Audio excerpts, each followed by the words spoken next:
At Your Business 2.0, we love the idea of learning from others. And part of that is when we bring together our guests, John, Melissa, Anthony, and Michael, to talk about how they view their future, their business's future, and just the world in general. It's a great opportunity to learn from people at the pointy end. I was very fortunate enough to take over some of the reins of Loftus in October last year. And part of my experience has been to learn about some of the brands in Australia. I've not been a party to this before. And so I was very lucky to be parachuted in to SA and come across you guys. It's been fantastic tonight to hear some of the stories and some of the personal experiences and how the brands are built and the relationships that are developed with your customers. And I think Rick's spoken a little bit about what's next for each of our businesses. How do you think technology is going to help drive some of those? I think you mentioned earlier it's all about the experiences and the memories that are being made. But in terms of boots on the ground, Melissa, what do you think to Sean Smith's involvement with technology? What's happening next? I know there's a lot of talk about agribusiness in SA particularly. For us in the immediate future, it's about giving everyone in the business access to more information wherever they are in the world and whatever position they have. So from our warehouse manager to be using technology in the warehouse to be picking and packing orders, to our export manager to be able to access sales data when he's in the UK. And it to be real and live data.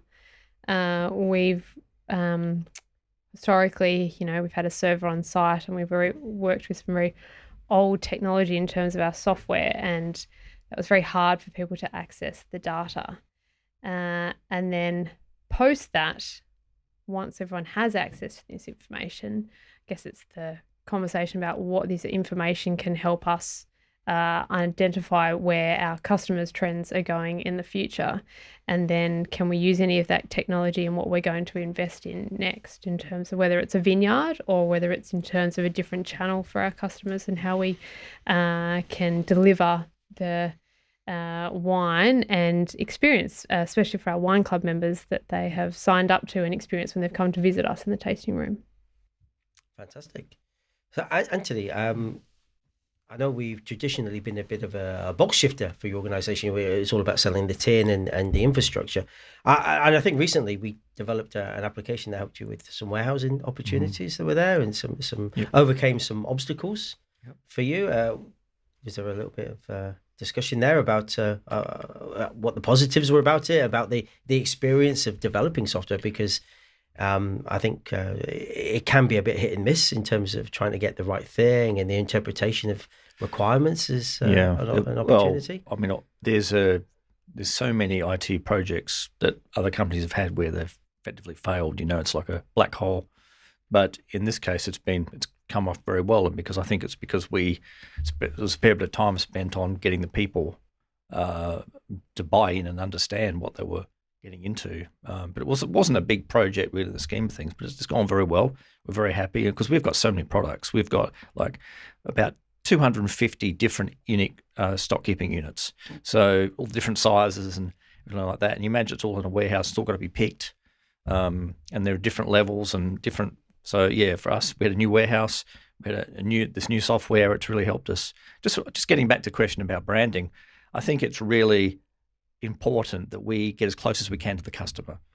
The problem is the retailers want to do the same, and we can use technology to communicate who we are, what we stand for, and why we're special, and we can be authentic about it. We can tell our stories, and I haven't really we harness social media pretty well, but I don't think we've really seen even the early stages yet of what we could be doing with it in terms of giving, expressing who we are, the personality of the company and of us.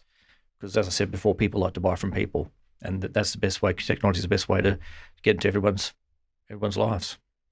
Absolutely. And of course, as an organisation, Loftus are a more B2B organisation. We tend to deal with businesses. But of course, all three of you are B2C. You're all dealing with customers. So how does that work in terms of data capture? Obviously, we understand your businesses and some of the limitations around our understanding of those. But your pool of understanding for your consumers is significantly larger. How does technology work in terms of understanding that, particularly if you're dealing through a retailer who's maybe capturing that point of sale data to the exclusion of maybe the understanding that you have? How does that work? Michael? So for us, it's a really interesting point that obviously the retailer is capturing and having the connection directly with the consumer as they walk in and buy a barbecue. They start that relationship. I think for years we've attempted to build the connection with our customers, build a relationship with them via our customer service, via our sort of value-adding services in terms of content, recipes, techniques, tips. Today it's more about the Grill Academy, so having people come and have a hands-on experience with us. But as far as technology goes and overcoming or working with the retailer, I think is really the way that we look at this. And so we're building out sort of a universal system with independent retailers of ours that will help their systems integrate with us. So we better understand the consumers that have come into their store, purchased from them. We can help them by processing that data, by helping drive customers to them. But it becomes a sort of a synergistic relationship where their data shared with us becomes more valuable for all of us. And that's the way that we're approaching it. Do you think as consumers we want a bit more of a touch point directly with the people manufacturing or producing our products? And I know obviously from the wine industry, you've got the Cellar Doors, you've got the Grill Academy for Weber. And of course, you mentioned earlier that the people come along and personally experiencing picking the strawberries for their product. Do you think that that's what's going to happen continuously for consumers? They want to be more associated with the whole chain, the supply chain, to perhaps the exclusion of the retailers? I mean, obviously there's a place for them. Yeah, look, I mean, my take on that is that that retailers that don't provide the types of experience that you just talked about, the tasting room, the picking, the Grill Academy, that don't provide those services over and above being a place to buy things, my feeling is that then they are at risk of being overlooked by consumers in time, where they become a really functional part of getting hold of the thing that you want. And so for us, I think, particularly with our retail partners, what we want to do is help them deliver on a Weber experience, but also deliver on that experience ourselves. So building in experience elements into retail, I think, is really important because there's only one Adelaide Grill Academy, but we have hundreds of points of distribution. And so working with our retail partners is a key part of that for me. I think the retailers they want to know who the customer is. They don't really want to share that information, right? I mean, I'd like to be able to get the name and address and phone number of every single customer that buys our products, so that I could say, hey, how's it going? Any ideas? Can I talk to you? Maybe get you on some sort of deal where we give you discounts. And that's what wineries are doing as well, I guess. I noticed that one of your marketing opportunities recently was to rename one of the products. You kind of said this is Paul's sauce or Mark's sauce. Yeah. Was that an internal development that came about, or was it? Yeah. Well, this idea about people like to buy from people, that was back in 2013 when we changed our labels. We used to have an old-fashioned green Berenberg label with a Germanic sort of font, and we went to this we rebranded completely, and I think the names, we had names of people on the product. So, for example, Dean's Caramelized Onion. That was an idea that we had to try to sort of express our Australian personality, because our brand promise is to country style products made in our farm kitchen with authentic Australian personality. I think it's really important to understand what you're promising the consumers. And that authentic Australian personality meant having the names of our employees on the products and having a little story, loosely based on real life. Come on, I believe them. Yeah. Absolutely. But actually, over time, we found that with jams and sauce, it doesn't work as well. But we've still got quite a few. We've got a Kylie coming through at the moment, which I'm pretty proud of. we're going to have a Kylie with the new product. I can't say what it is yet because it hasn't come out yet, but I reckon that'll sell all right. So one of the things we did as part of our customer engagement was to develop this Friday afternoon barbecue. We had on our Weber barbecue, of course, and our smoker, perfectly. And Melissa, you came along to one of them recently, and one of the things you did, which was fantastic, was to bring us some wonderful wine. But one of the brands wasn't one of the brands that I was expecting to see on the shelf. It was Other Wine Co. Yeah, the Other Wine Co. Yes. Yeah, correct. that was fantastic. And to be honest, cards on the table, my wife has really taken to it, much to my wallet's dismay. So the Other Wine Co. is, I guess it's just started off as a little side project, just to look at a few different varieties that Shaw & Smith don't traditionally produce. So we really have only, Shaw & Smith has a core 4 varieties, and we have enhanced them by doing some single vineyards wines as well. But the Other Wine Co. was to give, the winemaking team an opportunity to do something a bit more creative and to look at those little trends that are happening with the small bars out in the market, those by the glass and, different varieties that people haven't really heard about, but you could be hand-sold by a bartender or a sommelier. So the Other Wine Co., we've got a Cabernet Franc from Kangaroo Island. We've got a Pinot Gris from the Adelaide Hills. We've got a Grenache from McLaren Vale. So we're also doing a few other regions that's not traditionally Shaw & Smith as well. It is available on Hazeldone's website. It is available in our tasting room. It just traditionally hasn't been where we've promoted these wines. We've mostly been, on premise with the bars. But I think it's nice to try something different every now and then. Especially, we find that people love our brand, but they do want to try something new as well. So it's good to evolve with our customers as well. It's quite an exciting development, really, isn't it? Because we all spend an awful lot of time and effort in developing our brand. Whether it be Weber, Beerenberg, or Loftos, and you've gone and said, well, we're gonna park that brand and we're gonna actually develop a brand that sits alongside it. So it's a bit of a departure. It is, and it's hard. And I wasn't there when the decision was made across the table, but I can't imagine it was an easy one, especially for 2 owners who, put their heart and soul into a brand, and now they have to, stop, reassess and go in a different path, like not completely, but it's a new idea and you embrace with the times. So, we also have a brand down in Tasmania, so that's completely different, going out of South Australia, and how do you grow grapes down there and then bring it back to South Australia and, still produce it and still use the same team. All these things seem difficult, but there's always a way. And, you support our team down in Tasmania as well. And we're connected to them now through, Zoom and through, cloud software. And, I think that's how the businesses are growing these days. You've got to be open to opportunities. So being in the technology industry, it's often fun to look back on some of the media things. And I don't know if you remember seeing in the Advertiser recently, there was what 2020 would look like, and it was all semi-autonomous people living in bubble cars, but like the Jetsons, meet the Jetsons. If we're sitting here today now, and in 30 years' time, what do you think those cartoons will look like? We're thinking, we're all sitting in Meet the Jetsons, semi-autonomous. We're not driving to work. We're pretty much flying to work. Is if you were the Elon Musk of 30 years from now, what would it be? What is technology going to do now that's going to transact in that time? It's a bit of a hard question, I know. But there's one thing you can pretty well predict is that the power of computing is still rising at an exponential rate. Whether it's slowing as Moore's law, but it could be 2 to the 50 times more powerful than they are today. Like 2 with 50 zeros behind it times more powerful.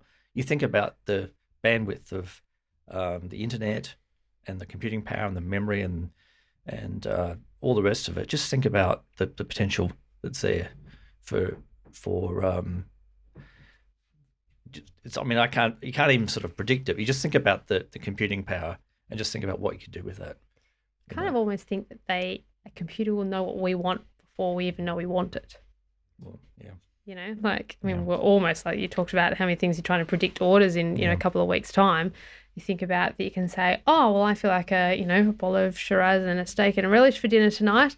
Oh, and there it is, before you've even thought about it, and it's Saturday night and it's there for you. So It's Yeah. very interesting, and I don't know, but Do you think that comes from big data capture? I know we touched on it recently or earlier tonight about the power of big dynamics, the power of big uncovering what's part of BI. Is that an opportunity, or is it scary? From a human perspective, as a consumer myself, do I want to know that I walk into a retailer and they've used facial recognition and they know my typical purchasing patterns are, I'll buy a brown loaf of bread, some Krispy Kremes, maybe something naughty off the cookie aisle. Is that a good thing or is that a bad thing? Because I often see people on Facebook say, "Oh, I happened to visit a website to talk about wheels on a car," and next time I went onto there, all of a sudden there's 50 retailers saying, "Oh, if you're looking at wheels on a car, come and visit our website." As humans, as retailers, as kind of consumers ourselves, is that good? And as producers yourself, what's the trade-off? I think as consumers, I think people are in a state of change that people are going through, and it's a familiarization with how much data people actually know and understand about you. But when it gets really down to it, for me, my feeling is, now I'm not a native of that world. I haven't grown up with those kinds of individualized communications coming my way. I'm a kid of the 80s and 90s watching broadcast TV, all that sort of stuff. For people that grow up in this world, I think what they'll find is that they are presented with stuff that is relevant and that meets their needs much better, and that makes what used to be at times arduous choices, making wrong choices. I think it makes, in some ways, some of those parts of life easier. I do think for those of us that didn't grow up that way, it will always feel like an intrusion. But I think generationally that'll change. I think in some ways you like to feel special. So it'd be nice, like, to know that something is tailored to you. Like, it's nice for if I'm, say, for our business, you're a wine club member and you've walked through the door and someone recognizes you and they know that you buy the Chardonnay and the Sauvignon Blanc, but that person who's welcoming you probably doesn't know off the top of their head that you buy Chardonnay and Sauvignon Blanc. They've gone and found that data somewhere and looked it up and now know to welcome you like that. So in some ways, if you've committed to a brand and you want to be part of it, that's an authentic brand and you want to buy from people, I think you're okay with that part. Well, for me, I'd be okay with that part.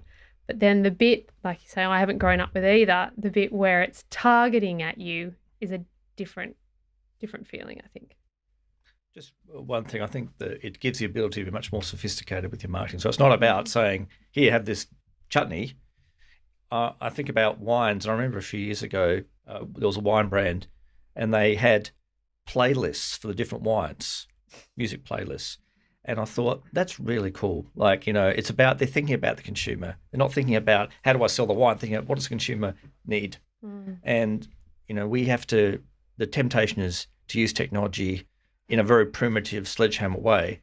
That's the sort of thing that needs to happen. We need to be able to understand people's lifestyles and what they need and help them, not just sell them chutney. I think to some extent, people are using the technology today with an old world mindset towards advertising and marketing. And instead of using the technology and the individualization that might be really valuable and meaningful, what they're doing is going, oh, I heard, or I know you've Googled for whatever it was.